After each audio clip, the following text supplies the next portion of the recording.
Le premier tome ou le premier épisode d'une œuvre est souvent important. C'est la meilleure impression que l'on peut avoir. C'est ce qu'on analysera dans cette vidéo. Bonjour et bienvenue sur Manga Adaptation. Dans un monde où tout est recouvert de glace, la famine et le chaos règnent sur la Terre.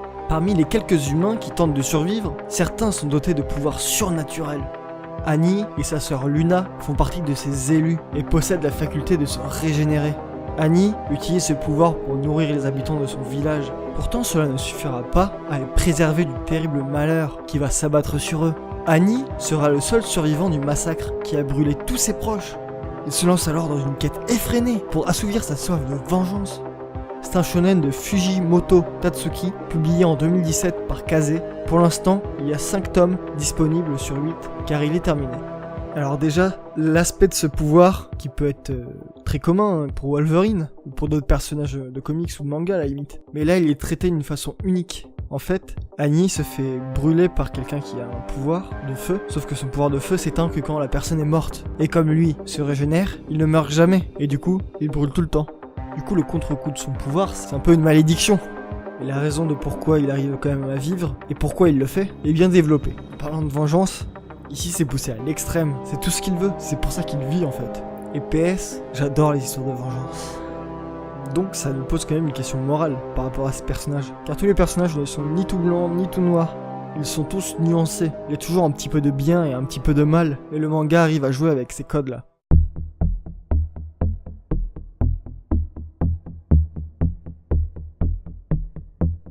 Emma, Norman et Ray coulent des jours heureux à l'orphelinat Gracefield House, entourés de leurs petits frères et de leurs petites sœurs. Ils s'épanouissent sous l'attention pleine de tendresse de maman, qu'ils considèrent comme leur véritable mère. Mais tout bascule le soir où ils découvrent l'abominable réalité qui se cache derrière la façade de leur vie paisible. Ils doivent s'échapper. Ce shonen provient de Demizu Posuka au dessin et au scénario, Shirai Keiyu, avec pour l'instant un tome sorti en avril 2018.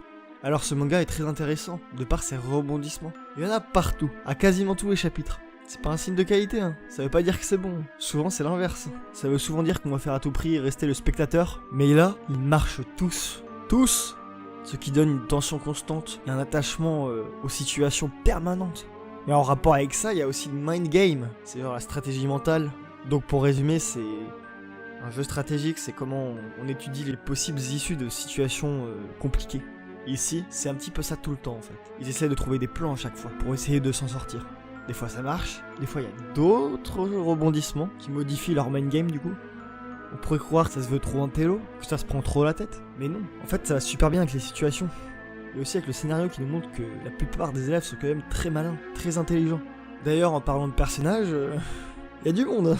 Il y a beaucoup de personnages. Il y a quelques-uns principaux, et le reste est plutôt secondaire voire tertiaire. Ils ont tous un rôle, ils ont tous une personnalité propre, ils ont tous une âme, on y croit en fait. Et pour des enfants, c'est assez rare qu'ils soient aussi bien développés.